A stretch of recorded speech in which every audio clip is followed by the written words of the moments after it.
Hello, Sir David the Bard, coming to you from Tehachapi, California, hiding up here by the windmills. I'm sitting down behind one windmill with my computer. I don't think the Danites even know what a windmill is. But anyway, listen, I came across an article that is not totally clearly reported. I never come onto this show and tell you something I have not seen from a reliable source, a newspaper, a magazine, something that has legitimacy. I'm not going to go on to an anti-Mormon website or even just a regular website and tell you this has happened because a friend of my uncle's mother, whose name was Debbie, but there was another Debbie in the, I'm not going to go into that. Okay, I only come on here, and I've delayed this particular broadcast because I wanted to see it with my own eyes, and now I have. Okay, I have on my screen here in a minute a Mexican newspaper, and the article was in Spanish. I don't read Spanish, but the computer does, and so I just put up at the top, translate into English, and it did. Okay, here is the sad report. And I'll tell you the discrepancies in the article as news is released. Facts sometimes change. But the dead missionary is a fact that ain't going to change. This is down, let me put my glasses on here. This is down in Mexico. These two guys were doing their mission down there for the Mormon church. And all right, I'm looking at a newspaper, and those that you speak Spanish, that's fine. You can look it up. E-L space P-I-N-E-R-O. De la Cunha. C-U-E-N-A. Okay, and this is a Mexican newspaper, and this is executed or written down concerning a LDS missionary dead in T-L-A-C-O-J-A-L-P-A-N,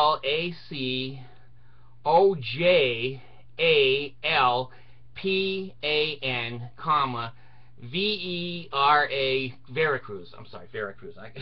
There's one word I can understand, Veracruz. Okay. Here's a guy. Now, I don't know what we're looking at. I think we're looking at the mission companion. Okay, he looks Hispanic, and he's a Mormon missionary. Now, here's the story, folks. You decide for yourselves. You decide for yourselves. Here, let me get a picture of myself back up here. That's really scary. There we go. These two missionaries, we have a couple different versions. And I'm not sure why, but it could be the Spanish culture. It could be, coming out of Mexico. Anyway, one missionary went to the bathroom, and he was in there for an hour. Now, that is a severe case of constipation, or that is what Boyd K. Packer should have said. He should have tied his hands to the post of the bed. He was masturbating.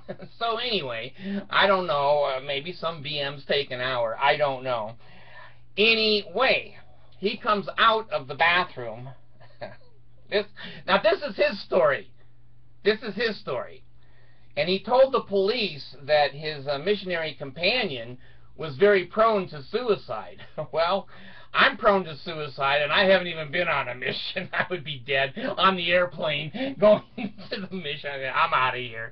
Anyway, he comes out, and he finds his missionary companion dead, with a plastic bag over his head and a drawstring closing the bag, and the companion is in handcuffs. I've tried to kill myself 5 times, okay, and 5 times I failed. How do you kill yourself? I don't know. You can put a bag on your head, I guess, and tie it, but then you got to very quickly put the handcuffs on. I don't know. But anyway, it appeared a little suspicious to the police in Mexico, who investigate constantly drug hits. So anyway, the police arrest the other missionary. They take him in. Well, then the story comes out that basically the missionary they took in said he wasn't taking a bath, that he was out in the community looking for food. A meal. It said a meal. What the hell he was out there looking for a meal? I don't know. These are third world countries, folks, and they're sending these poor, young, innocent young men there to be dead and to be killed. So anyway, now the argument in the community is that these missionaries taught between two different sections of ethnic groups in the community, and one of the ethnic groups felt that they were either taught too much and given too many Book of Mormons or not enough. I don't know. But anyway, it said they ran over there and found the one missionary and executed him Mexican style. So the kid is from Washington State. Now this happened last Sunday, okay? And we're not getting any reports. We're not getting any reports on KSL, the Mormon-held TV station here. Oh, not here. I'm in Tehachapi, but I'm telling you, in Utah, it's not on KSL, it's not on KUT TV, it's not on Channel 4, 2, 5, or 13. No newspaper has picked it up. Suspicious. Very suspicious. Now, this is not a popularity article for the Mormon Church, obviously, but the Mormon Church doesn't control all of the media in Utah. The Salt Lake Tribune is a good newspaper that reports all good and all evil. It's a regular newspaper. So here we are. Kid goes to Mexico, happy with a badge on him, and now he's going home to his parents with a plastic bag over his head, tied and handcuffed. What do you say? Sometimes when there's nothing to say, there's just nothing to say. These are cruel, cruel ways of the Mormon Church. Would I send an 18-year-old, 19-year-old girl out on a mission in Guatemala or Peru or Colombia? You know what? The Mormon Church needs those pesos. The Mormon Church needs those pesos. My wife was told, she went on her mission. She's from the Philippines, and one of the islands she went on her mission, and her mission president told them to quit looking for so many poor people, see if they could find some people that had some money. So anyway, the church is hurting. They don't have enough money to continue operations. They're going to go under. They're not going to go under. They're going to reorganize. They've jumped all over into the Hawaii gay marriage situation. They were quiet the last 6 or 8 months when 4 states in the United States passed gay marriage. 4 more states have passed it.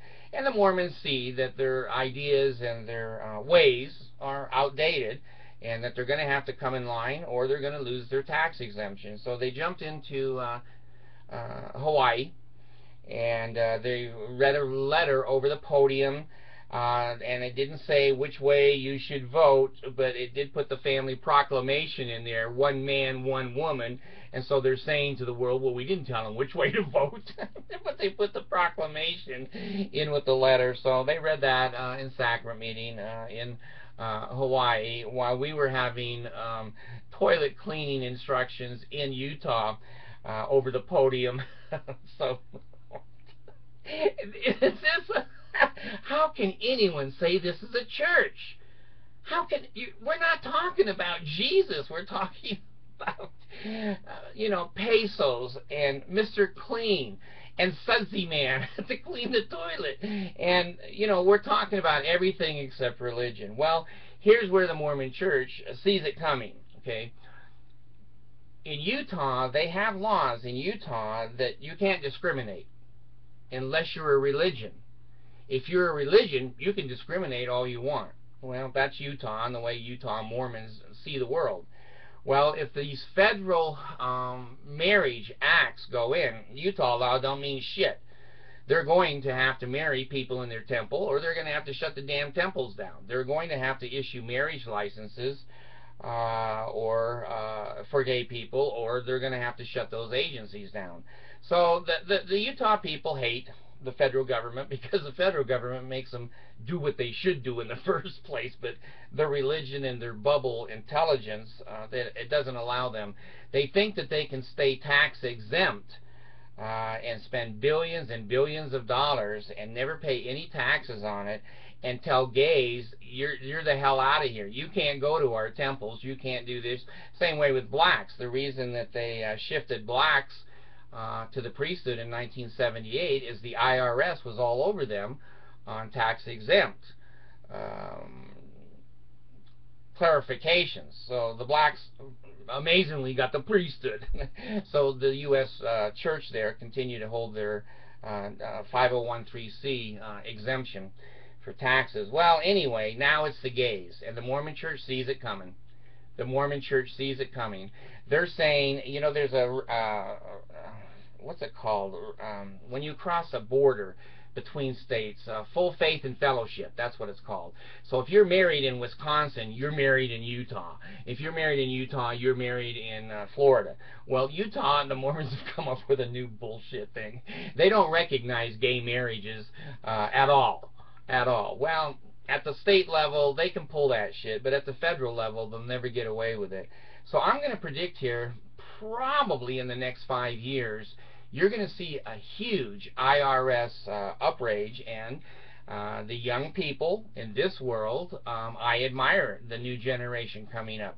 They won't put up with this. The courts will not put up with this, and the young people will demonstrate and say, listen, if you're a church and you're receiving federal 501(c) exemption from paying taxes, you can't discriminate.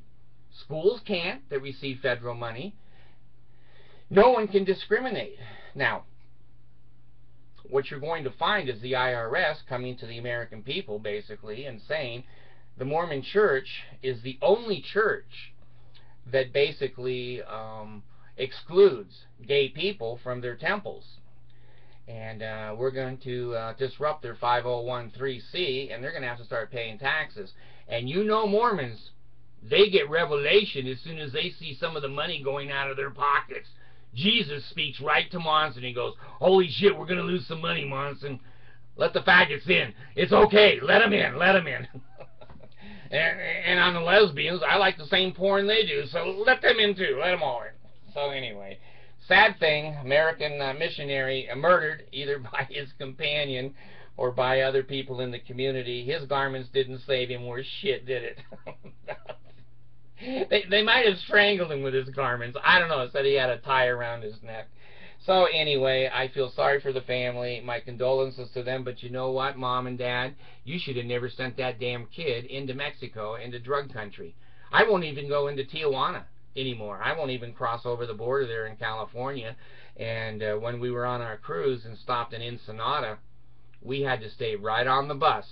And when we came back through, security everywhere. I wouldn't send a damn kid those ages, 18 and 19, into third world countries. And I hope one of those parents sues the hell out of the Mormon Church that they didn't provide knowledge and safety. You know, you'll see, what do they call them, the U.S. Reports that say don't fly into this country, stay out of that country, there's danger here. I don't think the Mormon Church reads that shit at all. At all. We are immigrating Mercy's parents out of the Philippines. I shake my head because of the money and the time. But the Muslims have gone into Mindanao,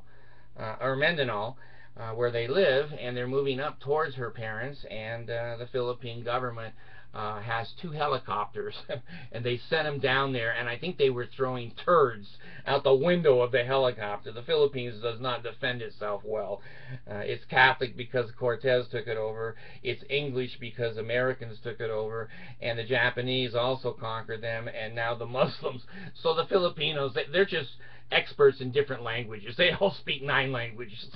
So anyway, I'm sorry this missionary got killed, but damn, you know, any parent in any church or cult that sends people into third world countries. Look at what happened at Jonestown. You know, most of you are way too young to remember. 900 people drinking the Kool-Aid in, I wanted to say Ensenada, in, oh hell, Anna will correct me. She'll say, this is what you meant to say, David. She reminds me of an ex-wife a lot. She knows what I wanted to say, but I can't remember it. Ghana. There it is, Ghana. So Anna, don't even say it. So in Ghana, 900 people, men, women, and children, all dead in a third world country where these guys can get away with anything.